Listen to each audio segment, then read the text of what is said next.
Shabbat Shalom. So today I have a special message for you that I have titled, From Thief to Giver. And I'm talking about myself, of course. You see, I used to be a little 8-year-old thief. Yes, I was. Cute and all.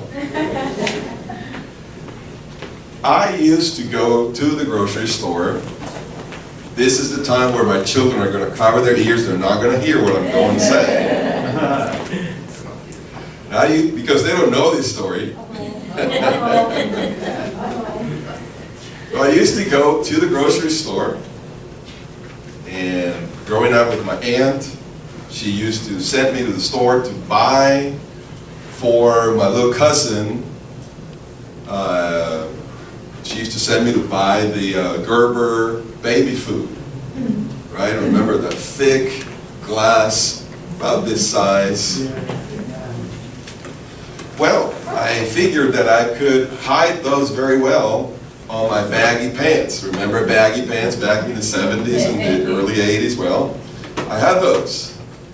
And I used to grab the little flavor that I was told to, and I put it inside my pants, walk a little funny, and sneak out of the store. Yes, I did. Maybe 2 or 3 times. And then I will take the money, go to the other store, and buy myself a baseball. See, that was the love, not only of my life, but of every boy growing up in Venezuela. You know those Venezuelans playing for the Texas Rangers or whatnot. Just about every team in the major leagues has Venezuelans in them. I didn't make it that far, obviously. I tried. You see, that was the age of no security cameras, right? Or what do you call those things that beep at the entrance, right? Or the exit. Nothing would beep, nobody saw me, so I would go on my merry way and go home to play baseball. But you see, my thievery came to a grinding halt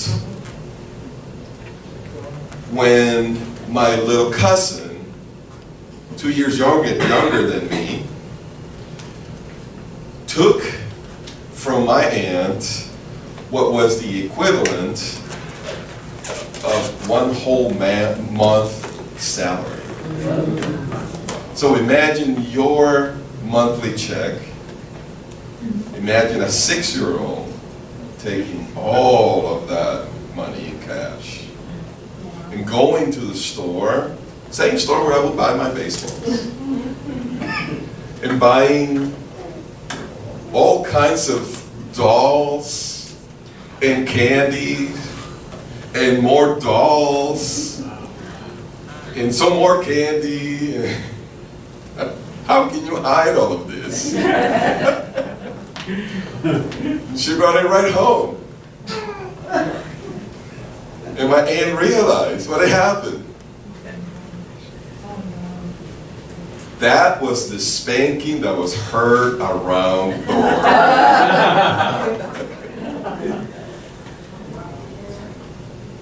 And vicariously cured my thievery. You see, my aunt she was a little careless with the money. I'm talking Venezuela back in the 70s, with all kinds of oil and all kinds of jobs. I go back now and I think, how much money was my uncle making? His wife didn't work. He had 2 other kids raising, besides his 2 kids, my brother and me.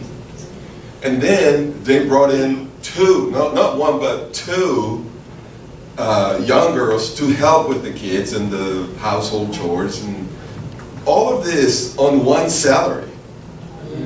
These were the good times in Venezuela, unlike today. Please pray for my country. And you see, my aunt was a little careless with the money. She will send me to the store and I will go and bring the cash back, and never again did I take a single penny. She would leave money around the kitchen. You know, those were the days when you decided when you were going to cook for lunch around 11 in the morning, and you sent the kid to go and buy what you were going to cook. You didn't have your pantry or your fridge all full of stuff. You will buy for the day. And so the money was, you know, the cash, the coins were floating around, and never again did I touch a single penny. I was secure. I grew up very sheltered. When I was about 11, I went to live with my grandma. Someday I'll tell you the story about my mom and dad. They know the Lord now. They didn't then. My grandma had this grand idea that your first job should be your job right out of college. So for her to think of teenagers working, that was almost like child labor. Now, she was the best money saver that I've ever known. She was a seamstress. She could, I remember her making my two younger aunts wedding dresses, like making them from scratch. She was amazing. And on this little salary of hers, she had money to almost every year. She had a project going to remodel the home. Either to paint the whole place, which I did several times when I grew up and was a teenager, or scrape all of the wallpaper and put new wallpaper, of course. I learned to do that too. Remodel the bathroom, the kitchen, you name it. Every year she had something. She would never buy new furniture though. I only knew one set of furniture my entire life. She passed away about 5 years ago, and she still had them. Same ones I grew up with. And they look new. So you can imagine we were hardly allowed to sit on them. But you see, this upbringing, I didn't understand what she was doing, and I'm not claiming that all was right that she was doing, but I didn't understand it because I grew up with the sense that we didn't have a lot. But we did. Now I look back and I know she was saving. That's why she wasn't wasting money. We didn't have money to buy whatever we wanted. My aunt was a little more free with her money, but not my grandma. So I graduated from high school and I went to train to become a foreign missionary and to work with indigenous tribes in the Amazon and in other parts of the world, which meant that I received my support from churches and friends. So again, to me, money just floats from heaven or somewhere. It used to come from grandma, now it comes from some other places, and I didn't learn the value of earning my own money. And it's not like when I would receive my money, I did learn something from her, but I saved my money, I wasn't wasteful, but two things, misconceptions, lodged themselves in my brain. And one was that whatever money I had, I was out to spend what we never had with my grandma, what I never had with my grandma. So she was saving. I wasn't wasting, but I spent it all. Not only did I spend it all, but I spent it on myself. And the other thing I learned, misunderstanding what she tried to do, was I was not a giver.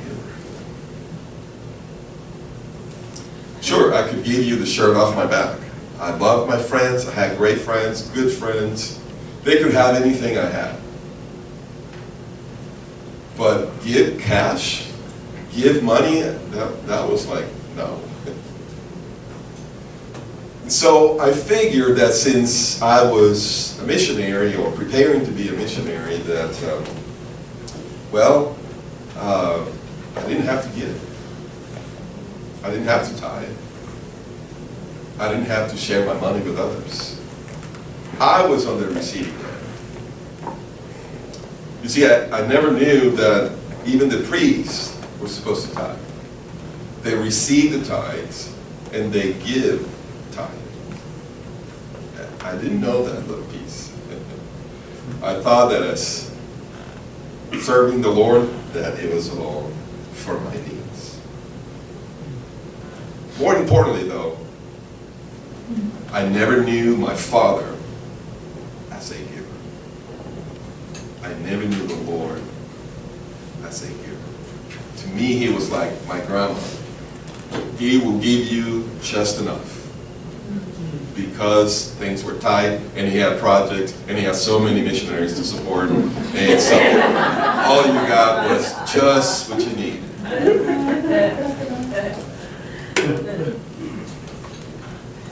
Well, fast forward a couple of decades or so. Bought my first house in Orlando, Florida. And 3 years later is the height, 2005, of the housing market. The housing market began to crumble and then crash eventually in 2008, but it began to crumble right after the summer of 2005. I sold my house in the summer of 2005. I got, without knowing, I got the maximum amount of money that I could have gotten. If I would have held on to that house just a month or two more, I would not have gotten what I got. Probably wouldn't have been able to sell it. See, we had all of these New Yorkers coming down to Florida, and they were willing to fork all this money, right? It's true. Spoken by a New Yorker here.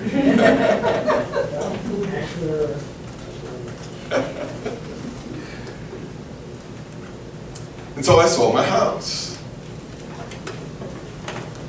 And I made a whopping, in 3 years, I made a whopping $60,000. After I paid the house, paid everything. Paid my debts, paid some other things, and kept 40. And I figured I was going to move back to Texas, buy me a nice house in Plano, Texas, which I did, and getting ready to go back to school, prepare myself further to serve the Lord. Buy me a nice computer, of course, to go to school. It never occurred to me to tithe or give. In fact, to this day, I shiver when I remember what I gave to the Lord. You see, at the time I had I don't even know how old this car was, but it was a very old Oldsmobile, beat up, that a friend of mine had given to me. I figured it was worth about $1,000. So I told the Lord that, okay, here's $1,000. And I gave the car to my friend who had no car. Again, I like to share, just no cash.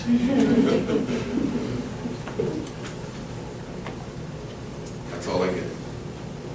An old beat up car.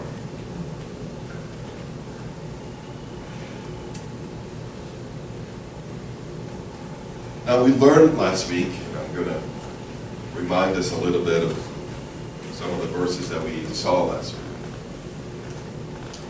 We learned last week in Leviticus 27:30, where it says, "Thus all the tithe of the land, of the seed of the land, or of the fruit of the tree, is the Lord's. It is holy to the Lord." It is holy. The tithe is holy. We learned a little bit last week what it means. We read Leviticus 22, where it says, "Tell Aaron and his sons to be careful with the holy gifts of the sons of Israel, which they dedicate to me, so as not to profane my holy name. I am the Lord." Dropping to verse 15. "They shall not profane the holy gifts of the sons of Israel, which they offer to the Lord." You see, when you have something holy, it means that God owns it in a special way. Not only because He created it, not only because He gave you the strength to work the job, to earn the paycheck, but the tithe, being holy, belongs to Him in a very specific, in a very particular way. You see, to use the tithe as if it belongs to you is to profane it. When you use any vessel, for instance, of the temple, the tabernacle, in a way that is not the prescribed way, you are profaning it. You are using it as simply as if it is not holy. You may not be doing anything super terrible with it, but it is not the intended use. It is to be used as God directs. That is what happened with Cain and Abel. See, Cain and Abel, they both brought offerings to the Lord. Abel brought up the firstborn because he was a good Texas rancher. But Cain brought a mincha. That's what the text says in Hebrew. A mincha is a grain offering. Leviticus chapter 2. A grain offering from the fruit of his ground. So it's not like he brought rotten watermelon. I don't know. You know, you've probably seen those children's books, and they depict some kind of vegetables, you know, kind of 3 weeks old and already moldy and all of that. No, it wasn't that. It was a mincha. A mincha is a proper gift, a proper offering. The problem is that he had already used what was holy, the first fruit. He never brought the first fruit. What did he do with it? We don't know. But he used it in a way that profaned what was holy.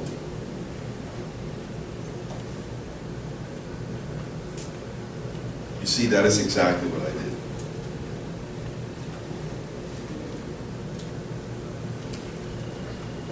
I used what the Lord had provided for me in a way that was not kosher.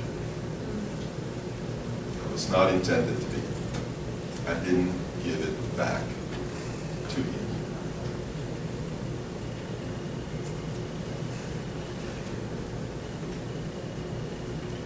Everything I bought with that money was cursed. My nice computer quit on me. Never heard of an Apple MacBook quitting on you and you losing everything. No time to save, back up, or any of it. Lost everything. The nice van I bought for my growing family, my kids, had a little accident, total. The van I bought with the insurance money, that van, total. The car I bought with the second insurance money,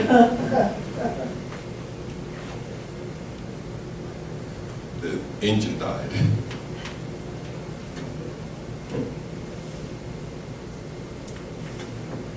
You see, the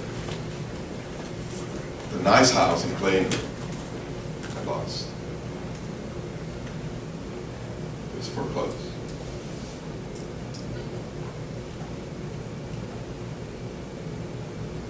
This isn't a joke. It's not an illustration. This is real pain. It's real life. I told you I was going to tell you the good, the bad, and the ugly. But wait, there's more. That's not all of the ugly.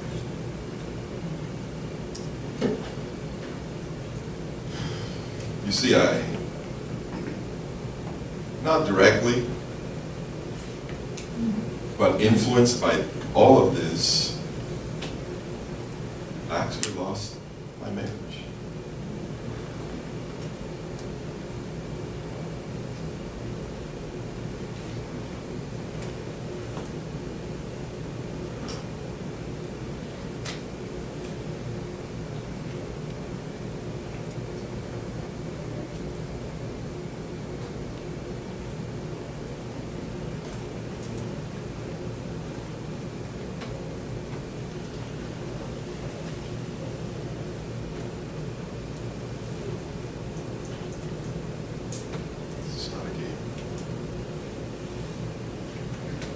I found myself with the custody of my 4 kids, single dad, trying to work, trying to find an answer for what had happened. I landed at Gateway Church.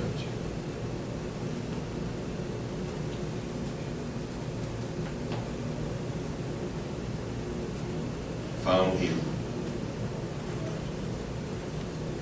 found freedom.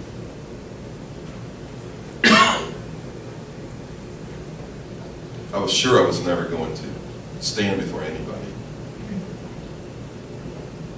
All of the knowledge of Scripture I had was going to be for my kids, just to teach my kids, me and my relationship with the Lord.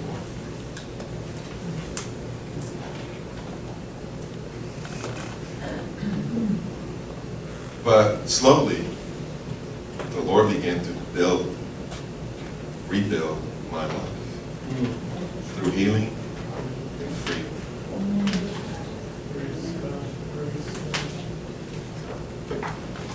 And also through something called generosity. You see, Gateway Church is the most giving church in America and perhaps in the entire world. There could be some church, I don't mean that they have a lot so they give a lot. That's not what I mean. I remember, I don't know what it is now, but I remember in 2009, I heard one of the pastors in charge of the finances. He said that the studies that are done about churches and accountability and all of these reports are actually public knowledge. And Gateway was not only that Gateway gave more to other churches or other ministries, which they do, but it was the congregation, the members, were the most giving in America that year, in 2009. Now, the congregation, the church that came in second place, gave about half. Wow. I doubt that they caught up. this is the environment in which I came, and I will tell you that if I wouldn't have become a generous person, a giver, none of the freedom and the healing would have actually stuck.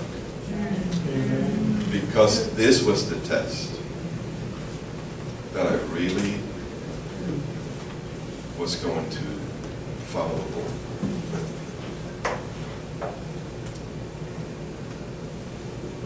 So you see, many of you know, you drive on the 114 and you see the fancy building for Gateway Church, and let me tell you, I built that building. I helped build that building. I'm not a member there any longer. I'm a member here. But that will forever be my home, because I built that place.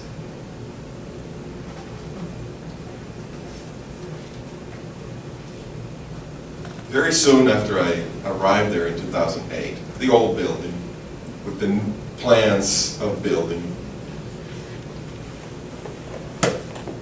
a plan was formulated to give for the next 3 years, above and beyond your tithes.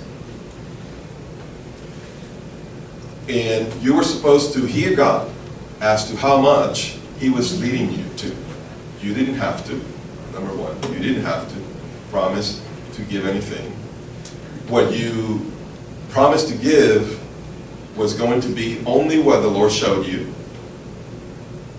And you had 3 years. You didn't have to start giving it right now. You could give it all at once if you had the means. You could promise and wait for the Lord to provide special funds for you. This was not supposed to be from your tithe or your current income. You were going to trust the Lord that He was going to provide for you to be able to give. It was done with tremendous grace. So the day came, the last day for you to put the number that you thought the Lord gave you and submit it. That day, I remember it was a Shabbat because they have Saturday services. How convenient. So that's the service I did. That was my Shabbat. And so I'm leaving my home Saturday afternoon, drive by my mailbox, pick up the mail, keep on going, open one of the letters, and it was another foreclosure letter. I'm taking you back a little. The day that I was supposed to tell the Lord, I'm going to give above and beyond what I don't have. I saw the letter, I put it down, never wavered. Never had a moment of doubt. I went in, and when I wrote my number that I thought He'd given to me, it was a very humble number. It wasn't anything impressive. But as I went in and placed my envelope and I was walking back, the thought came to me. I knew it was the Lord. The thought came to me, and I said, Lord, by the end of the 3 years, when all of this is done, I want to look back and realize that I gave 3 times more than I promised.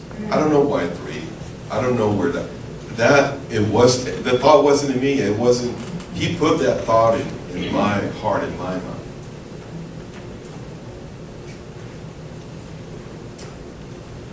Well, in January of 2010, again, facing foreclosure, having saved my home again and again and again, and it would accumulate, and I didn't have the way to pay, but then I will have it, and it will work with me, and all of that. I hope you never know any of this by experience. Someone gave me, just out of the blue, a friend of mine said, the Lord told me to give you this. And I take the envelope, I drive away, and I open it, and I drove back and I said, are you out of your mind? My friend gave me $3,000 for no reason. And I thought, this will be exactly to save my house once again. And the Lord said, no, not anymore. This house is cursed. You bought it with money that was cursed. Let it go. And I will provide for you. And I did. Took the money, rented an apartment, moved out. First week of January of 2010. Okay.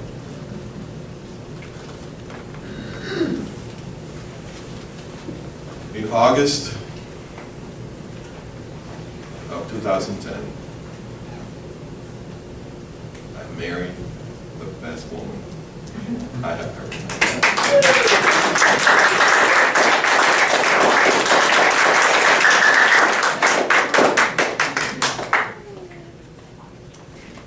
And later in the fall, that same year, we received a letter from Gateway Church inviting us to a tour before the opening of the building, the official opening.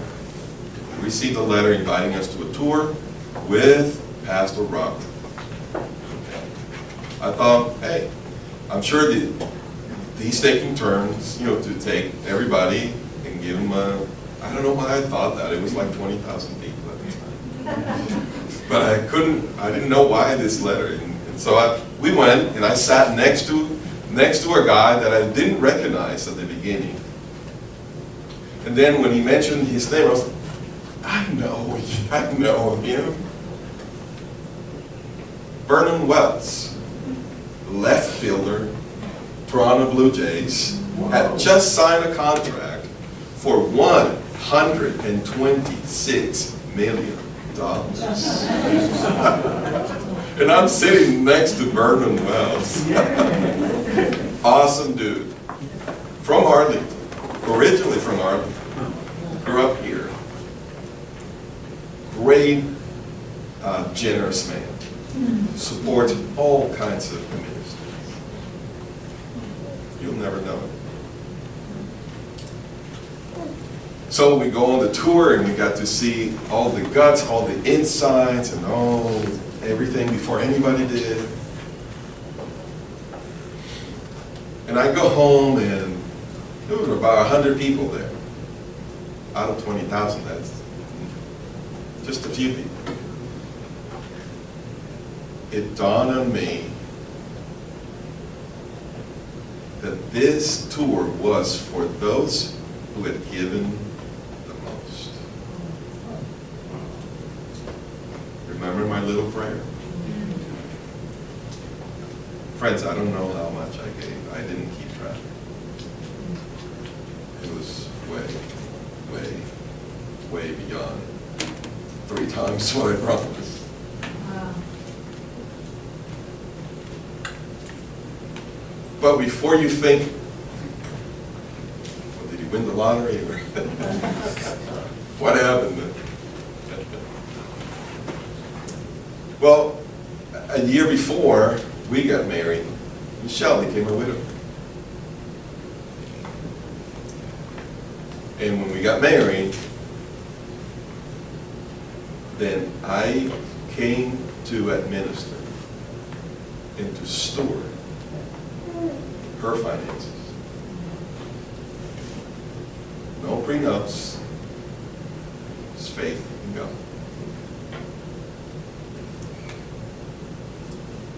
The first thing we did was we're tithing. Because she was taught into not tithing. And when I found that out, I ran to the checkbook because I knew what happens to you when you don't tithe. Yes, sir. Yes, sir. There is no way that I am not going to tithe.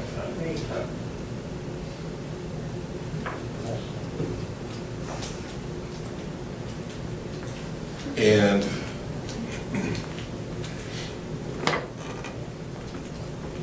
we put all of this finances in the Lord's hands, and He directed us to do one thing and another and another and another.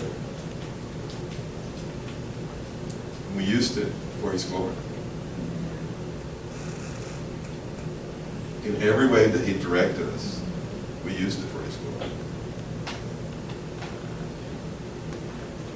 And I want to share with you, I believe, the reason why I'm here. The reason why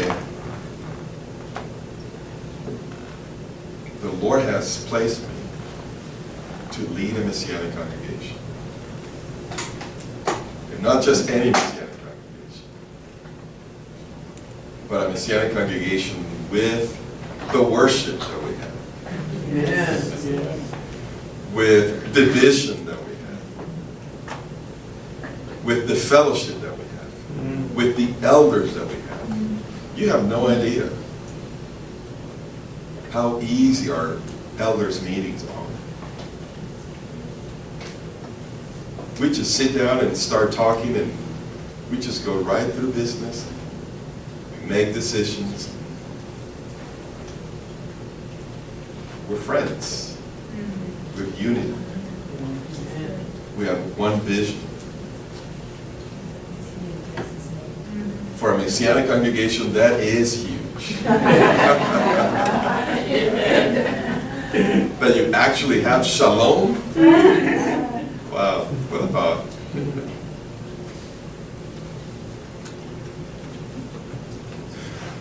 And so I get to oversee and lead a vision such as this.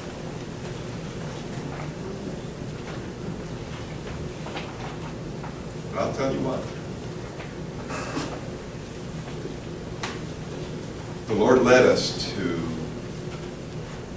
financially support a friend of ours, single mom, unbeliever, Israel.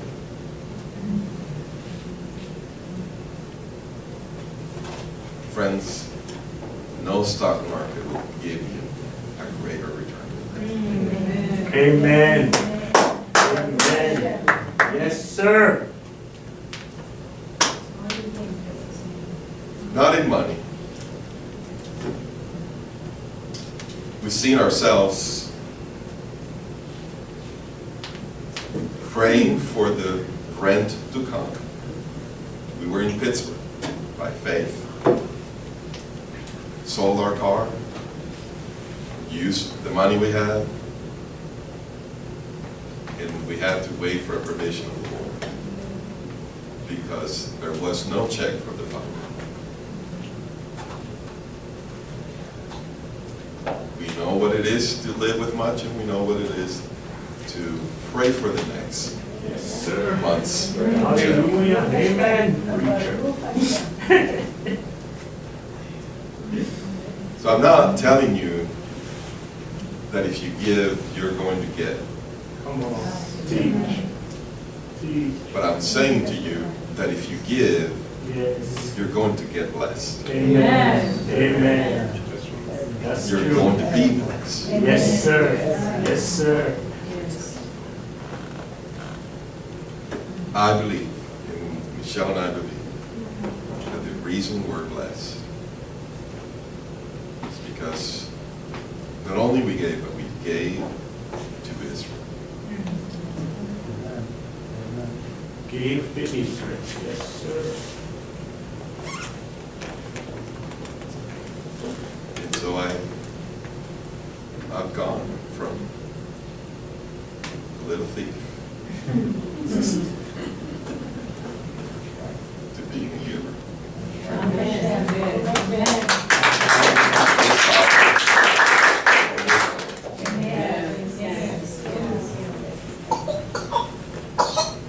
And any riches that I have, far and above, are those that you count as knowing the Lord. knowing his heart, knowing how to minister to people. Yes.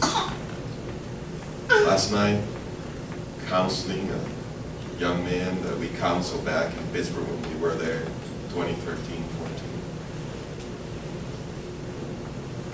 14. 23, 25, 26. Heavy drug user since about 11 years. A miracle is not dead. And he's still using it. He's still in bondage.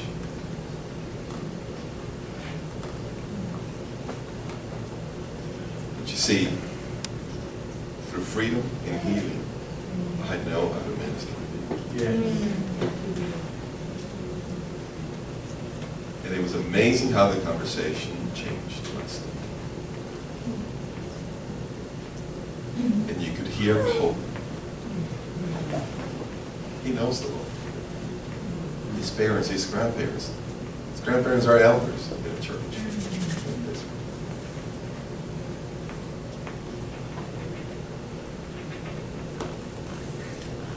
I wouldn't want any amount of money if it meant that I didn't have this knowledge of how to minister to people Oh, sir. and how to help people be free from bondage. Amen. No amount of money is worth that.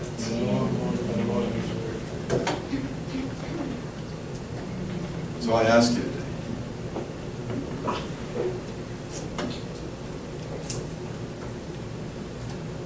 is the Lord individually, very particularly, very personally, issuing you a calling? I believe this is what he's doing today. But I want to know if he's saying that to you. Is he issuing you personally a calling to become a giver? If it's not, that's fine. I'm not going to ask you. I'm not going to ask you to lift your hand, raise your hand, or anything like that. But I want you to have the opportunity to look back and say, the Lord on that day gave me a calling, a specific calling, not a general calling. Not that you read the portion for the day and it was talking about being generous, but is he issuing you personally a calling to being a giver? I don't just mean a giver to this congregation. I mean being a giver. A calling to instruct you in what to do with your tithes. You see, there's money in your wallet, in your bank account. Not only that does not belong to you, but money that is actually holy. What are you going to do with it? You're responsible for it.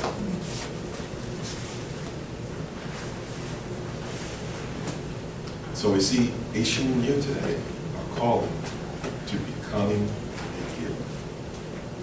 Let's pray.